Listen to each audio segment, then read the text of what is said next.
Di barat daya Provinsi Jawa Tengah, di antara lembah dan sawah, berdirilah Kabupaten Banyumas. Wilayah yang sejak lama menjadi tempat bertemunya dua peradaban, yaitu Mataram dari timur dan Sunda dari barat. Tapi, Banyumas tidak hanya jadi penonton. Ia tumbuh menjadi rumah budaya yang khas, rumah budaya dengan cirinya sendiri. Dengan logat ngapak yang lugas dan nilai-nilai masyarakat yang egaliter. Seni dan budaya yang tumbuh di Banyumas tidak dilahirkan dari istana. Di antara berbagai ekspresi budaya itu, ada satu kesenian yang menonjol. Seni pertunjukan yang berani menyuarakan identitas lokal, yaitu kesenian buncisan.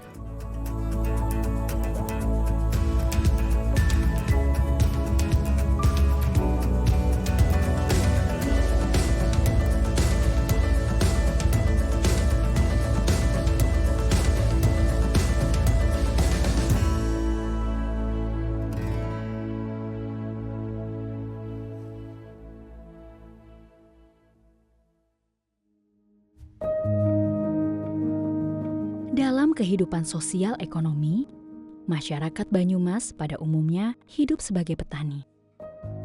Di sawah-sawah biasanya petani menanam padi dan palawija. Sistem pertanian yang berbasis gotong royong dan kebersamaan secara tidak langsung mempengaruhi hubungan antar warga. Di sini, hubungan antar warga dibangun di atas prinsip kebersamaan dan kerjasama.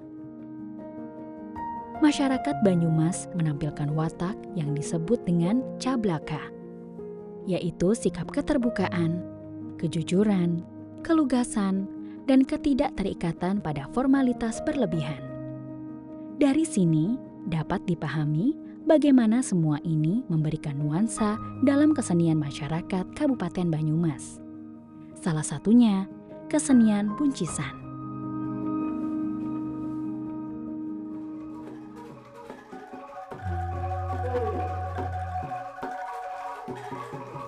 Kesenian Buncis Banyumas merupakan seni pertunjukan rakyat yang lahir dari kisah heroik dan perjuangan masyarakat Kabupaten Banyumas pada abad ke-17. Kesenian buncisan tidak hanya membawa unsur estetika, tapi juga nilai spiritual dan sejarah. Nama buncis diartikan sebagai buntuning lelakon, akhir dari perjuangan. Dan cis, keris yang memiliki kekuatan yang sakti, menggambarkan kemenangan setelah melalui perjuangan panjang. Dan sejak saat itu, setiap pentas buncisan adalah sebuah peringatan akan perjuangan dan keteguhan. Keberadaan angklung buncisan banyak ditemui di wilayah Jawa Tengah hingga Jawa Barat. Hal ini terjadi karena para pemain buncisan dari Banyumas kerap barang atau mengamen hingga ke wilayah Jawa Barat. Alat musik angklung yang ringan memungkinkan mereka untuk berkelana hingga jauh. Perkembangan kesenian buncisan semakin menguat pada masa kolonial Belanda, khususnya setelah Perang Diponegoro. Salah satu tokoh penting dalam kesenian buncisan adalah Patah Haji. Patah Haji merantau hingga Kalimantan. Disinilah terjadinya akulturasi budaya. Pertunjukan buncisan mengalami penyesuaian dari segi musik, kostum, hingga gerak tari yang mengadopsi unsur khas masyarakat Dayak. Dari segi kostum, bisa terlihat dari penggunaan aksesoris dan motif-motif etnik. Penari juga menggunakan kostum rumbai-rumbai dari kain. Rumbai-rumbai ini dikaitkan dengan istilah Dayak-Dayaan karena kemiripannya dengan busana suku Dayak di Kalimantan.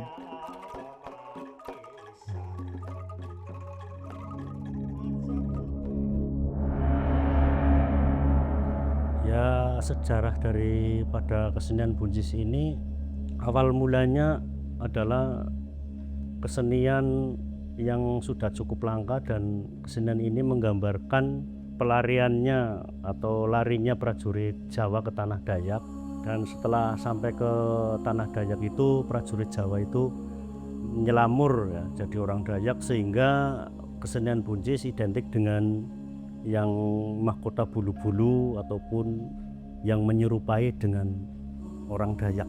Sejarah buncis itu ditulis pertama itu karena sejarah buncis ini kan masuk udah dari kuna mengkuna lah, turun temurun daripada nenek moyang kita, terus mulai ditanggapi oleh Bapak Sanmardi atau Kayim Desa Tanggeran, itu ditanggapi sekitar tahun 1951 dan diceritakan oleh Mbah Santika itu sekitar tahun 1953.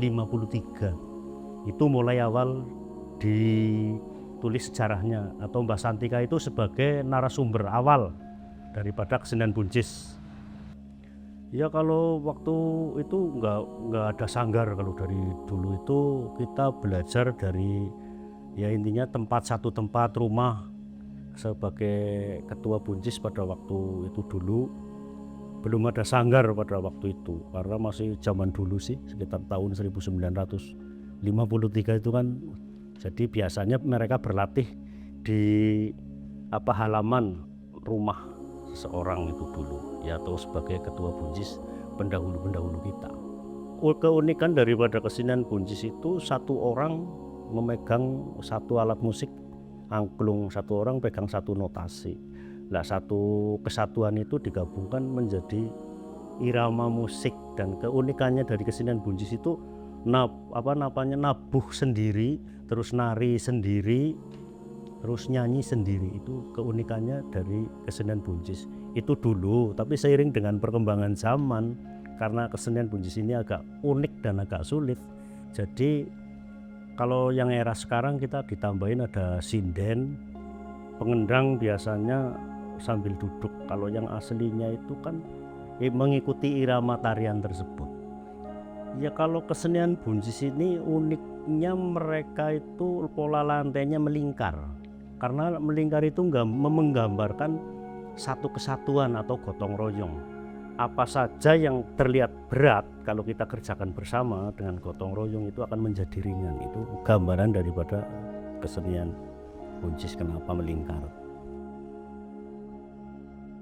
Ya kalau kostum mungkin yang baju sama kalau yang bulu-bulu menggambarkan pohon beringin atau menggambarkan kerindangan atau kesejukan atau kesuburan daripada tanah Jawa. Terus yang seliwir-seliwirnya itu kan ada seliwir-seliwir gambaran daripada nista utama. Nista utama walaupun kita dipandang rendah, tapi paling tidak kita masih bermanfaat untuk orang lain, itu nista utama.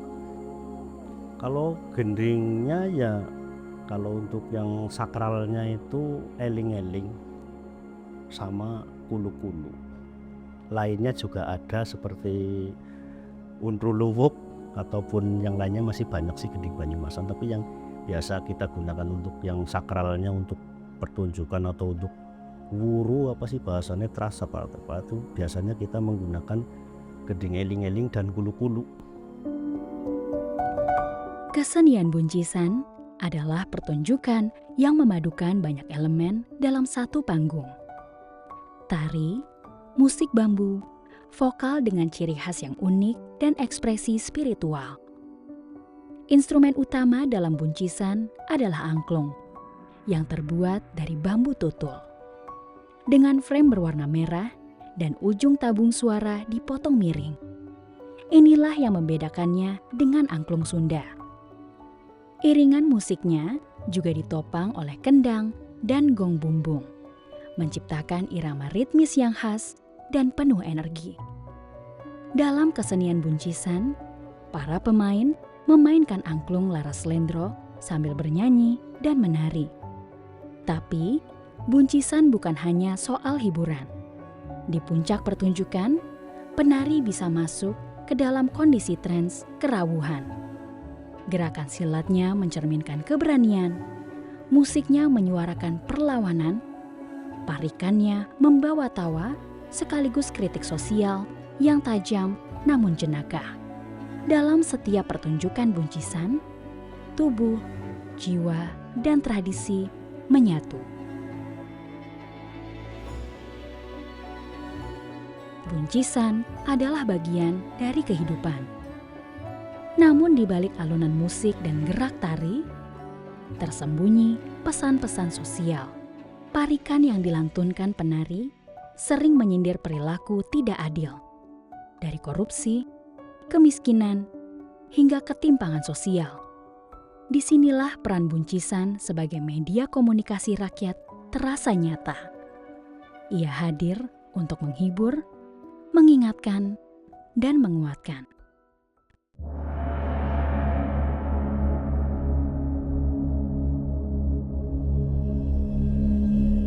Kula saged kula turunan saking Sengien Bapak Sak Sumardi Parmin. Duka kepripun dados kula dadi seneng niku teng kesenian buncis niku dados seneng nggih. Mandan ngredeg kepengin niku ngantos kesembadan, ngantos dugi semriki kantun kan dados pamong nggih. Sesaji niku jane nggih kedah wonten sebabe si penari niku gadah niku kelangenan piyambak-piyambak kados niku. Dadi wonten sing kelangenan ming kembang, wonten sing kelangenan lengawangi, wonten sing kelangenan niku niku kados niku. Nyuwun dhateng Gusti Allah sarehning kula badhe dipun tugas wonten ngriki nyuwun keselamatan awal dumugi akhir anggota lan sedaya ingkang wonten ngriki muga-muga diparingi slamet waras wonten ing ngriki awal nganti akhir ampun manggih kalongon sapa segala masyarakat ing Dusun Tangeran iki sing mriksani wonten ing kesenian buncis ngriki. Nggih, nun sewu sakwontenipun wonten kesenian buncis khususnya menika napa masyarakat niku nggih antusias istilahnya nggih napa terutama pada nika sami narik lah istilahnya narik sebagai tanggapan utawi sebagai hiburan. Lah saterusipun menika kagem napa peringatan-peringatan teng hari besar nasional wonten 17 wonten Sura lan sanesipun. Alhamdulillah dari pihak Pemdes atau pemerintahan Desa Tangeran istilahnya peduli lah, sangat peduli kepada kesenian buncis khususnya kemarin kan tahun 2023 menika saking pemerintahan desa peduli menika menapa numbasaken sing namanya kostum dan peralatan ingkang dipun betahaken. Ngajengaken sangat seni buncis menika maju. Pramila kula sampun nate menika koordinasi atau rembagan kali kepala sekolah supaya ekstra menika dipun wontenaken seni buncis ya niku. Tapi alhamdulillah teng SD setunggal menika wau pun ngawontenaken alhamdulillah berjalan lancar dan sae. Zaman terus bergerak. Di era digital ini, panggung-panggung buncisan semakin sepi. Sementara para pelaku seni lama, banyak yang kini berusia di atas 50 tahun. Namun, harapan tetap ada.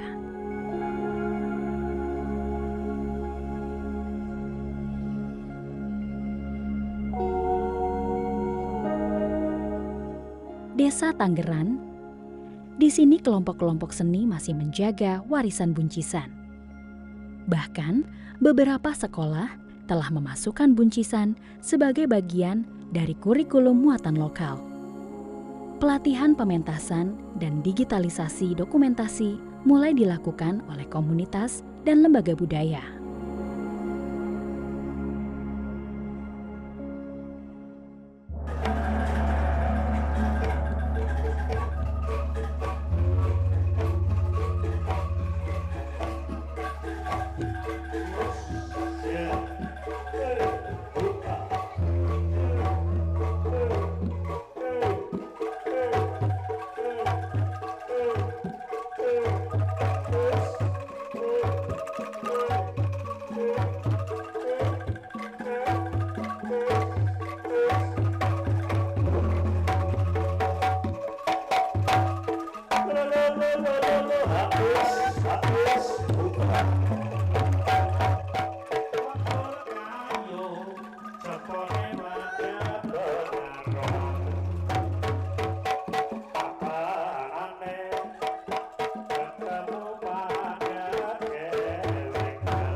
Muga-muga Buncis kula niku saged maju sing wonten desa nggih saged menjunjung desa, saking kabupaten nggih saged nunjuk kabupaten, teng provinsi nggih alhamdulillah. Nek penyuwun kula niku ampun ngantos punah. Sebab niki generasinipun nggih pun wonten menika napa lare-lare SD pun sebagai generasi penerus. Menika mugi-mugi mawon harapan kula menika napa Buncis, kesenian Buncis menika tetep lestari langgeng amargi niki kan sampun diakui wonten Mendagri dan Kemenkumham sebagai kesenian langka. Sebab kesenian Buncis nika napa awale napa istilahipun mboten wonten teng desa-desa liya utawi napa lain kecamatan, lain kabupaten menika mboten wonten. Sing wonten menika wonten Desa Tangeran. Harapan kita sih semoga kesenian Buncis tetap lestari walaupun intinya di era global seperti sekarang banyak budaya-budaya dari manca masuk, tapi harapan saya tetap bertahan dan saya mencoba supaya kesenian Buncis ini tetap eksis di Kabupaten Banyumas karena ini adalah salah satu kesenian di Kabupaten Banyumas, hanya satu-satunya di Desa Tangeran. Buncisan bukan sekedar seni pertunjukan. Ia adalah narasi hidup masyarakat Banyumas tentang bagaimana rakyat biasa mampu merespons sejarah, membentuk nilai, dan menciptakan ekspresi dalam suara angklung yang bergetar, dalam parikan yang dilontarkan blak-blakan, dalam tarian yang masuk ke ruang spiritual. Terkandung identitas kolektif yang tidak bisa digantikan. Buncisan adalah pengingat bahwa budaya lokal tidak kalah penting. Ia tidak hanya peninggalan masa lampau, tapi juga sebagai pijakan masa depan.